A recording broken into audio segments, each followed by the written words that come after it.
Welcome! Today, we're diving into a really fascinating shift in how we think about medical treatment, basically moving it out of the hospital and right into the living room. We're talking about home care. We usually picture sterile hospitals or busy clinics when we think about getting serious medical help. But what if for many of us, or for our loved ones, the absolute best, most effective, and, let's be honest, most comfortable care was actually waiting for us right at home? So, here's our game plan. First, we'll nail down what home care actually is. Then we'll explore the huge range of services it can cover. After that, we'll get into the surprising financial side of things. And finally, tackle the really important question: how do we even know if the care is any good? All right, first things first, what exactly are we talking about when we say home care? It's a pretty simple idea, really. It's all about taking healthcare out of those big institutions and bringing it into the most personal, familiar space there is, our own homes. The official definition is refreshingly simple.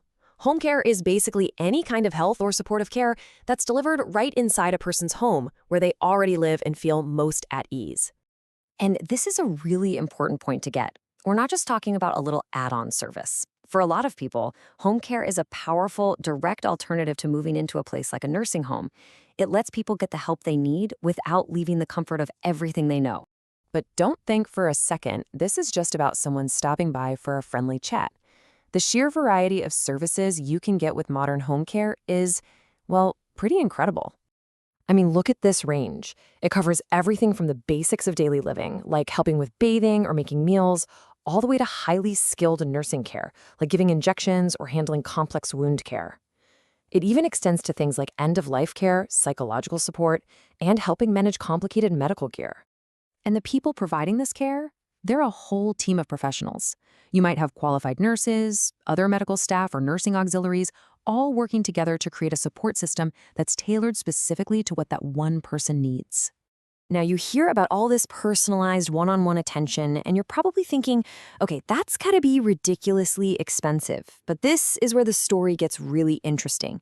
What if I told you this could actually be better care that costs less? For so many families, when there's a need for long-term help, it often boils down to this big decision. Do we arrange for care at home, or do we look at moving a loved one into a full-time residential facility? And that leads to the million-dollar question that researchers have been digging into for years. When you crunch all the numbers, is staying at home really the more affordable option? Well, the data gives a pretty clear answer. A major study found that home care is significantly less costly. And check out that last part. This holds true even when you put a dollar value on the time that family members pitch in as caregivers. That's huge. So the key takeaway here is that this isn't just a fluke. The research was really thorough. They included all the official costs you'd pay to an agency, plus all those often invisible costs of family helping out. And even when you count everything, home care still came out ahead financially. Okay, so we've established it can be cheaper, but that doesn't mean a thing if the quality isn't there, right? So that brings us to our last piece of the puzzle, measuring what matters. How do we actually make sure and prove that the care people are getting at home is top-notch? Well, in the U.S., this isn't just left up to chance.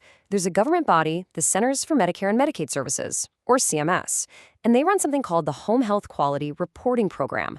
The whole point of it is to set clear standards for care and then measure how well different agencies are meeting them. They do this using these things called quality measures. It sounds technical, but it's a pretty simple idea. They're just standardized tools that help track what's actually happening.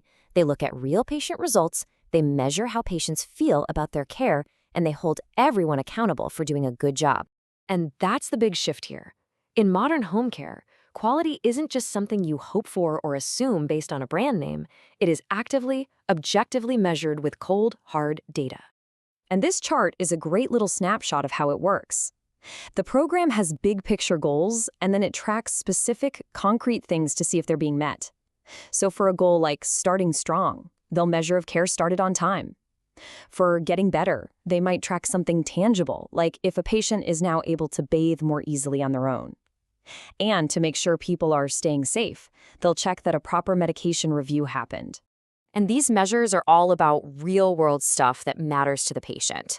The system tracks things like improvements in someone's ability to walk, makes sure they're getting preventative care like flu shots, and confirms that their medications are being managed safely.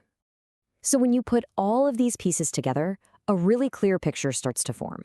Home care isn't just a nice idea, it's a cost-effective, highly regulated, and incredibly comprehensive alternative to traditional institutional care. And honestly, this quote from a professional journal just sums it all up perfectly. The research shows that people getting home care often pay less, get care that's just as good or even better, and they're happier with it. I mean, whenever you find a model of care that delivers on cost, on quality, and on patient happiness, you really have to pay attention. So, as we look to the future, with all its challenges, it leaves you with a pretty big question, doesn't it? Is home the future of healthcare?